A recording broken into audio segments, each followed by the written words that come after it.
Baik, assalamualaikum warahmatullahi wabarakatuh. Kembali lagi bersama saya.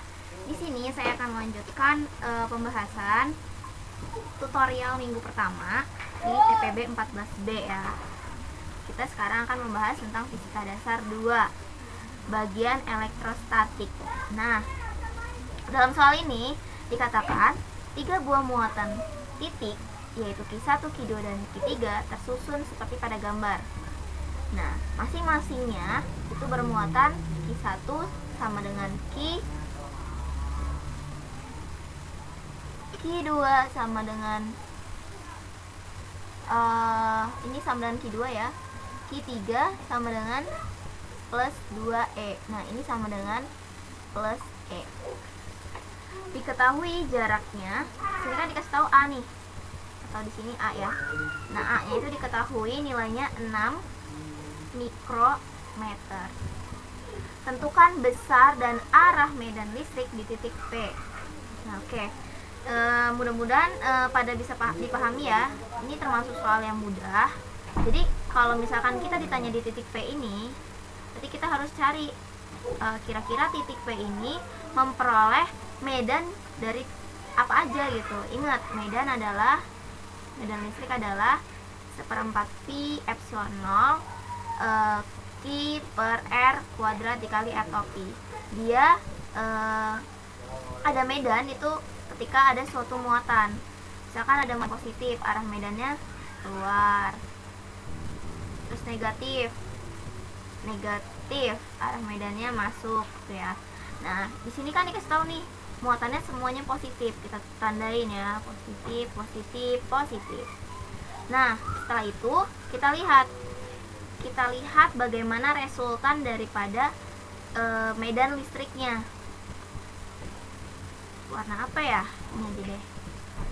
Oke, di titik P, ingat, kalau ditanya di titik P, kita meninjau resultannya di titik P itu. Di titik P, dia dapat medan yang arahnya keluar dari sini.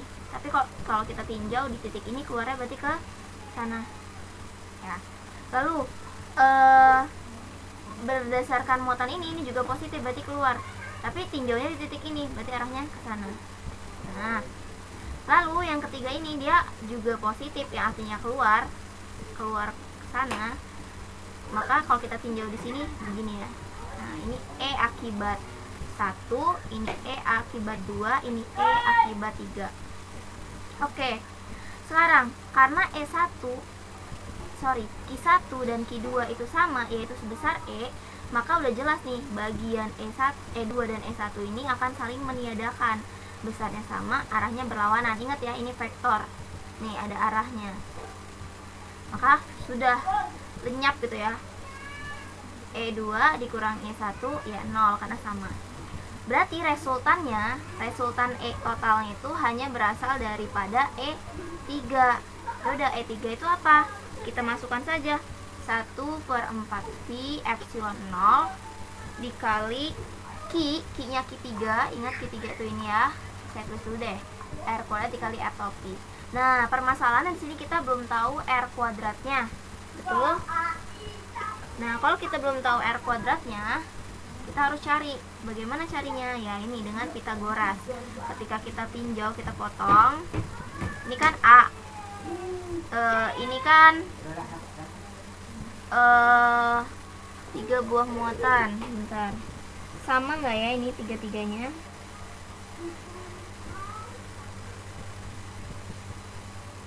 Sama ya ini ya. Seharusnya sama. Karena nggak ada keterangan lain. Oh, gini aja deh. Karena ini A sama ya. Jadi ini A, berarti ini apa? Akar miringnya itu adalah akar A kuadrat ditambah A kuadrat, ya kan? Yang artinya itu sama dengan akar 2A kuadrat atau A akar 2. Nah, jarak dari berarti kita udah tahu kan ya, sisi miringnya ini adalah A akar 2 nih ya. Berarti karena ini tuh dalam soal itu di sini dikasih tahu nih A dan diagonalnya tuh A per A akar 2, berarti otomatis dia ini persegi. Nah, ketika dia persegi, maka jarak ini itu akan sama dengan jarak ini kan. Berarti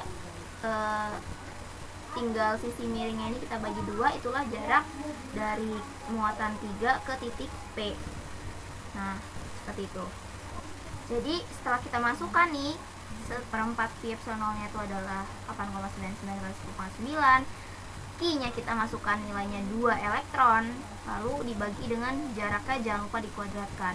Nah, bentuk ini akan menjadi 8,99 kali 10,9, 2 elektron per A kuadrat dikali 2, akar 2 kuadrat kan 2, akar 2 bawah ini jadi 4 ya. Nah, seperti ini. Nah, ini kalau saya tuliskan lagi menjadi, nah ini kita substitusikan lagi, yang mau disubstitusikan menjadi seperti ini ya, kali 2 nilai elektron volt itu kan 1,6 kali 10 pangkat minus 19, lalu A kuadrat, A nya tadi itu adalah ini 6 mikro, berarti 6 kali 10 pangkat min 6 mikro ya, ini kuadrat dikali setengah ini bisa naik sih sebenarnya ya, bisa naik jadi di sini 4.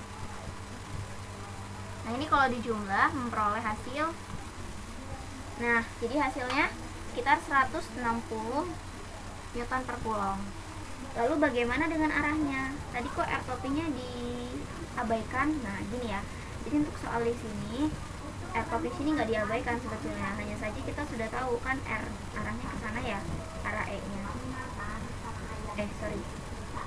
R topinya arahnya ke sana. Nah, dimana kalau kita lihat dari gambar ini, karena ini tuh adalah sudutnya persegi dan dia itu adalah diagonal ya, seperti ini kan 90 tuh, berarti sudutnya di sini tuh 90 dibagi 2. Nah, makanya kita bisa tulis juga arahnya langsung sebagai arahnya 45 derajat berlawanan dengan arah jarum jam di sudut X gitu.